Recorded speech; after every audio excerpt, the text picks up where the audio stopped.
I'm Alex Villarreal with the VOA Special English Health Report. World Suicide Prevention Day was September 10th. This year's observance was meant to bring attention to the differences among suicidal individuals and their situations around the world. But the organizers also said that all over the world, people have something in common. They need to feel connected to others for good mental health. The organizers included the International Association for Suicide Prevention and the World Health Organization. The World Health Organization says that every year about 1 million people kill themselves. It says suicide is one of the top 3 causes of death among people between the ages of 15 and 44. Among people aged 10 to 24, suicide is the second leading cause of death after road accidents. Lenny Berman is president of the International Association for Suicide Prevention. He points out that suicide rates differ from country to country, as do common ways that people kill themselves. As a result, he says, prevention efforts must fit with local needs. He says the main methods of suicide in developing countries has been pesticide poisoning, and overdose, and there has been efforts to develop prevention programs to reduce the use and availability of pesticides. Mr. Berman says findings from agricultural areas of Sri Lanka, India, and China show promise. They show that programs are helping to limit access to these poisons. There are often clear warning signs before a suicide attempt. Lenny Berman says individuals usually talk about the idea before they try it. Another warning sign, he says, is a sudden increase in the use of drugs or alcohol. Warning signs also include expression of hopelessness or a sense of feeling trapped. Mr. Berman says the risk of suicide can be more difficult to identify in children. They generally communicate more with older children than with adults, but the other children often do not understand the messages. As a result, he says, when children speak of suicide, other children rarely report it. For VOA Special English, I'm Alex Villarreal. From VOA Learning English, this is the Education Report. Growing up can be hard in poor neighborhoods where crime is common. That is the situation Marco Antonio Aguilar faced when he started at Garfield High School in Los Angeles, California. The boy hated school. He says he had wrong friends, often missed classes, and even got into fights. The school suspended him, barring him from attending classes. He almost was sent to a school for problem students, but Marco Antonio changed his behavior. He says a talk with his mother's helped him change. and he praises his teachers for the help they provided. But now, students at Garfield High no longer receive suspensions. The punishment itself has been suspended. Jose Huerta, the Garfield High principal, took the action when he first arrived at Garfield more than 4 years ago. Back then, more than half the students was leaving school without finishing their studies. At the same time, Garfield was suspending nearly 700 students yearly. But Mr. Witter has others' idea about how to deal with young people who misbehavior. He said most of the suspension were for behavior known as willful defiance. He says that could include something as minors are chewing gum in class. Under Mr. Wetter's leadership, students involved in willful defiance first talk to a teacher, then a parent may get involved. Finally, group support can be provided. Today, Garfield graduates 85% of its students, and last year, the Los Angeles Unified School District changed its punishment policy. The whole district banned suspension to punish students for willful defiance. For VOA Learning English, I'm Alex Villarreal. From VOA Learning English, this is the Education Report. South Africa has 11 official languages. If you want to say hello, it's Sawubona in Zulu and hello in Afrikaans. Now, South African school children may start using ni hao to say hello. The country's education ministry hopes to add Mandarin language classes in some schools. Mandarin is the official spoken language of China.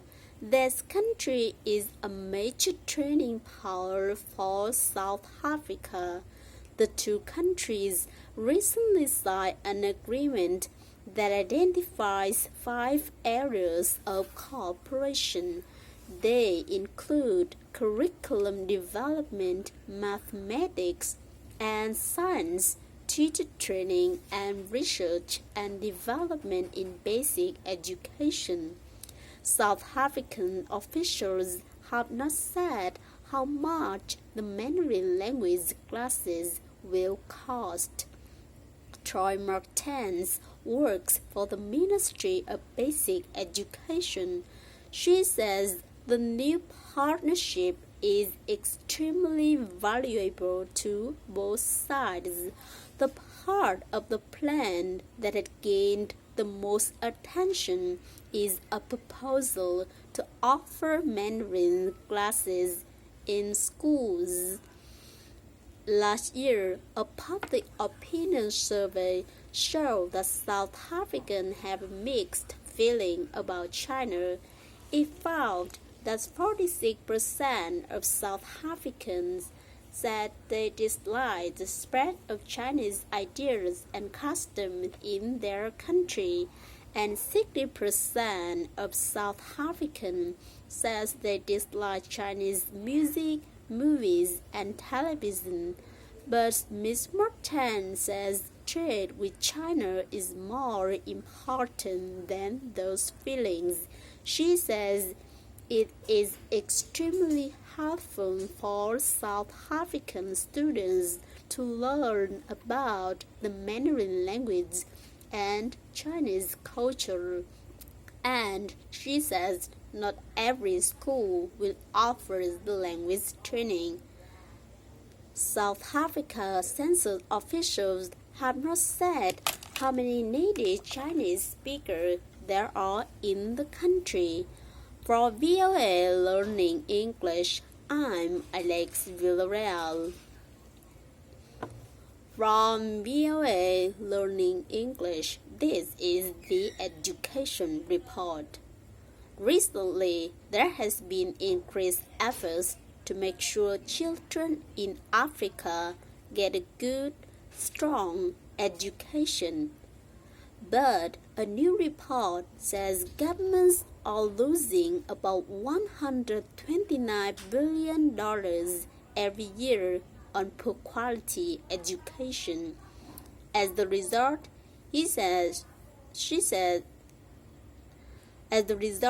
about 1 in 4 students in poor countries cannot read a complete sentence. That represents about 175 million young people. The report comes from UNESCO, the United Nations Educational, Scientific, and Cultural Organization. It says poor teacher training and spending costs are just 2 of the reasons for schools failing. Pauline Rose, an education specialist, directed the report. She says more teachers are needed in African countries south of the Sahara Desert. She says the area needs an additional 225,000 teachers a year to improve primary school education by 2015. Pauline Rose says governments like saving money by using contract teachers. These teachers are not government employees but work by special agreement. Contract teachers can easily be dismissed. In addition, they earn far less money than teachers working for the government. The UNESCO report says government will need to increase spending on education. In many countries, financial support for education has decreased or stayed the same in recent years. The report praises some countries. It says South Africa provides 6 times more money to teach students in areas with low education levels and high unemployment. And Malawi is creating teacher colleges to train teachers for rural areas. For VOA Learning English, I'm Caroline Pesuidi. From VOA Learning English, this is the Education Report. The United Nations Children's Fund is appealing to international donors to help provide education money for Syrian school children. Safe places to learn, teachers, and supplies are all lacking, and almost 2 million young Syrian students have dropped out of school. UNICEF says about 40% of students from grades 1 to 9 across the nation no longer attend formal classes.